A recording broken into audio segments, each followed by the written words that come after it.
नमस्कार. A1 home schooling या चॅनलवरती सर्वांचं सहर्ष स्वागत आहे. आपण पाहणार आहोत 4थी स्कॉलरशिप, त्याचबरोबर 7वी स्कॉलरशिप, त्यासोबतच 5वी स्कॉलरशिप आणि 8वी स्कॉलरशिपसाठी आवश्यक असणारे मॅथ्स या विषयाचे काही प्रश्न, जे की खूप इम्पॉर्टंट असतात आणि बाय ऑप्शन आपण कसं जायचं ते या व्हिडिओमध्ये आपण पाहणार आहोत. तर व्हिडिओ शेवटपर्यंत पहा. A1 होम स्कूलिंग या चॅनलला सबस्क्राईब केलं नसेल तर सबस्क्राईब करून घ्या. त्यासोबतच बेल आयकॉनला क्लिक करा आणि आपल्या सर्व व्हिडिओजना लाईक नक्की करा, म्हणजे तुमच्या प्लेलिस्टमध्ये आपली व्हिडिओ सगळी सेव्ह होऊन जाईल. तर बघा, पहिला क्वेश्चन काय आहे. तर बघा, पहिला प्रश्न आहे सममूल्य अपूर्णांकाचा 3/5चा सममूल्य अपूर्णांक कोणता, असा प्रश्न आहे. पहिला ऑप्शन दिलेला आहे 6/15, 12/15, तिसरा आहे 10/15 आणि चौथा ऑप्शन आहे 9/15. तर बघा, 3 आणि 5 या दोन संख्यांनी भाग जाणारी संख्या बघायची. तर याच्यासाठी आपल्याला बघितलं तर हा ऑप्शन पहिलाच कट होतोय, कारण याला 3नी भाग जात नाही, त्यामुळे हा ऑप्शन कटला. त्यानंतर आपण बघू शकतो 3 6ला, 12ला आणि 9ला पूर्ण भाग जातोय. छेदस्थानी 5 आहे, इथं 15 आहे, इथं 15 आहे, इथेही 15 आहे. त्यामुळे कन्फर्म भाग जाणारा छेदस्थानी आपल्या उत्तरामध्ये 15 हा कन्फर्म असणार आहे. फक्त वरचा चेक करू शकतो आपण. बघा, मी शक्यतो शेवटच्या पर्यायापासून यायचं आहे इकडं, म्हणजे आपल्याला उत्तर काढायला सोपं जाईल. बघू शकता, चौथा पर्याय जो आहे 9/15, तर इकडून आपण जाऊ शकतो. इथं भाग गेला 5×3=15, त्यानंतर 3×9, 3/5 आलं. इकडं जर केलं तर बघा 3×4=12, 3×5=15, म्हणजे 4/5 आले. इकडं 3×2=6, 3×5=15. मग आपल्याला पाहिजे होतं 3/5, त्यामुळे आपलं उत्तर असणार आहे ऑप्शन नंबर 4, जे की 3/5 असणार आहे. ठीक आहे, म्हणजे चारही ऑप्शनमधून आपण कसं ऑप्शन सिलेक्ट करायचं चेक करा.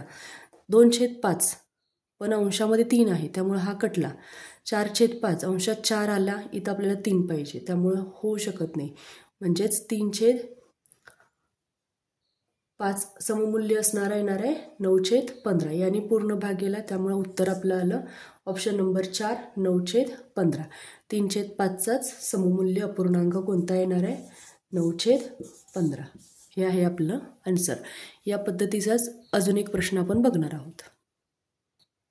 तर हा दुसरा प्रश्न आहे. बघा, 9×9 भागिले 9×9 छेद 5×5 भागिले 5×5 या अपूर्णांकाचा सममूल्य अपूर्णांक शोधायचा आहे.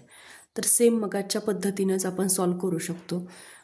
पहिली गोष्ट, आपल्याला हे पदावली वाटते आणि आपल्याला वाटतं की हे सॉल्व करून घ्यावं म्हणजे आपलं उत्तर निघेल. एक गोष्ट लक्षात घ्या, ज्यावेळेला गुणाकार आणि भागाकार दिलेला असतो त्यावेळेला आपलं उत्तर लगेच निघतं, पण आपल्याला वाटतं की नाही, हे सगळं सॉल्व करून बघितलं पाहिजे. बघितलं आपल्याला सॉल्व केल्यानंतर लक्षात येईल. बघा, 90 होतात 81, परत इकडं 90 होतात 81. भागाकाराचं चिन्ह जसंच्या तसं आपण मध्ये दिलं.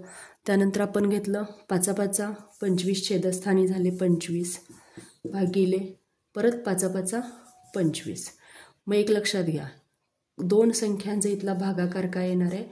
81ला 81नी भागलं की 1 येणार आहे आणि 25नी 25×1=25. उत्तर आपलं 1/1 येणार आहे, म्हणजेच ऑप्शन नंबर 1 हे याचं उत्तर असणार आहे. ऑप्शनमध्ये तुम्हाला वाटणारे सगळे एक्झाम्पल दिले, म्हणजे सगळे सोल्युशन दिलेले आहेत. म्हणजे गुणाकार दिला आहे, तिरकस गुणाकार दिलेला आहे, 18/25 सुद्धा दिलेलं आहे. बघा, म्हणजे 9 आणि 9चं काहीतरी बेरीज वजाबाकी क्रिया करून 18/25 ऑप्शन दिला आहे. 9/5 पण दिलं आहे, कारण काही जण पहिला ऑप्शन फक्त म्हणजे 9, 5 सेम आकडे दिसतात म्हणून इथं स्टिक करून जातात. पण हे थोडंसं सॉल्व करायचं आहे. भागाकार न करता इथलं इथं होतं आहे. इथं 81, इथं 81, इथं 25, इथं 25. साईडला तुम्हाला माहितीसाठी दाखवलं आहे. इथं भागाकार भागल्यानंतर इथं 1 आला, त्यानंतर इथंही 1 आला. ठीक आहे, म्हणजेच काय आलं? 1/1. या पद्धतीनं आपण सॉल्व करू शकतो. तिसरे एक्झाम्पल याच पद्धतीचं घेणार आहोत, म्हणजे थोडासा वेगळा पॅटर्न असेल आणि जो की नवीन असेल. नेक्स्ट क्वेश्चन आहे. बघा, 5.3/2 चे अंशाधिक रूपांतर अपूर्णांकात रूपांतर करा. 5.3/2 म्हटलेलं आहे, त्यामुळं लक्षात घ्या याचं जे उत्तर आहे ते आपल्याला पटकन इझिली काढायचे, इथंच काढू शकतो. पण ट्रिक माहीत असेल तर बघा 5 × 2 + 3 करायचे असतात किंवा 2 × 5 + 3 करायचे असतात. 5 दुनी झाले 10, 10मध्ये 3 मिळवले झाले 13/2. Option number 4. आता बघूया ट्रिक काय असते किंवा याचं उत्तर कसं काढतात. जो काही छेद असेल तो नेहमी छेद आहे तसाच राहतो. त्यानंतर जी काही पूर्णांक संख्या आहे या पूर्णांक संख्येने छेदाला गुणायचं आहे, अधिक त्याच्यामध्ये 3 मिळवायचे आहेत आणि मग छेद आहे तसा राहणार.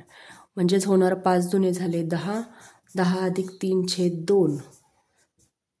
यामध्ये 10 आणि 3 झाले 13, 13/2 हे आपलं फायनल आन्सर असेल.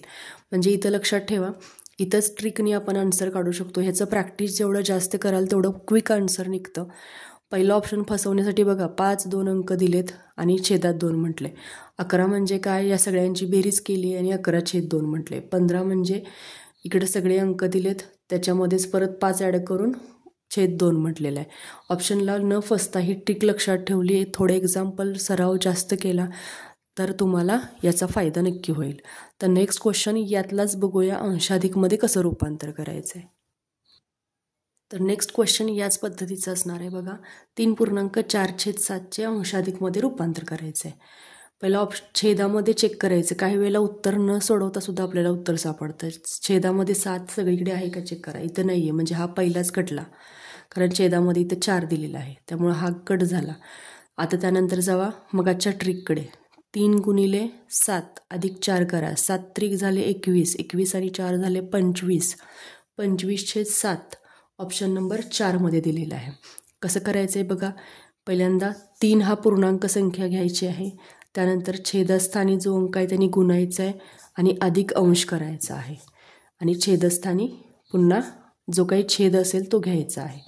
हे सॉल्व केल्यानंतर 7 त्रिक झाले 21 अधिक 4/7 बरोबर 7, 21 आणि 4 झाले 25/7 म्हणून ऑप्शन नंबर 4 हे आपलं उत्तर आलेलं आहे. तर बघा या पद्धतीचे व्हिडिओ तुम्हाला अजून पाहिजे असतील तर नक्की आपल्या चॅनलला सबस्क्राईब करा, कमेंट करा आणि नेक्स्ट क्वेश्चन हा तुमच्यासाठी असणार आहे. अपूर्णांकावरचे अजून भरपूर प्रश्न आपण सोडवून घेणार आहे. जवळजवळ 50+ प्रश्न ज्या वेळेला आपले सोडवून होतील त्यावेळेला आपलं परफेक्ट अभ्यास झाला आहे असं समजायचं आहे. म्हणजे जास्तीत जास्त आपले प्रश्न सोडवून झाले पाहिजेत आणि उत्तरही चुकली नाही पाहिजेत. बाय ऑप्शन कसं जायचं आणि ट्रिक यूज करून कसं जायचं, त्यासोबतच सूत्र जर लक्षात नसेल तरीही कसं जायचं, ह्या सगळ्याच्या बद्दलची माहिती तुम्हाला या व्हिडिओजमधून मिळणार आहे. जे की 4थी 7वी त्याचबरोबर 8वी आणि 5वी स्कॉलरशिप, नवोदय सर्व स्पर्धा परीक्षांना उपयोगाचे आहेत. त्याच्यामुळं सर्वांनी चॅनलला नक्की सबस्क्राईब करून ठेवा आणि आपल्या बेल आयकनला सुद्धा क्लिक करून ठेवा. तर नेक्स्ट क्वेश्चन हा तुमच्यासाठी असणार आहे. चेक करा बघा. खूप सोपा प्रश्न आहे हा. होमवर्कसाठी असणार आहे. 14/49 च्या सममूल्य या चिन्हाचा अर्थ असतो सममूल्य, म्हणजे याच्यासारखी किंमत असलेला 2 किती म्हणजे बॉक्स. तर बॉक्सची किंमत आपल्याला काढायची आहे जी की ऑप्शनमध्ये आहे 5, 7, 9 की 11 आणि या प्रश्नाचं उत्तर तुम्ही नक्कीच कमेंटमध्ये टाकायचं आहे.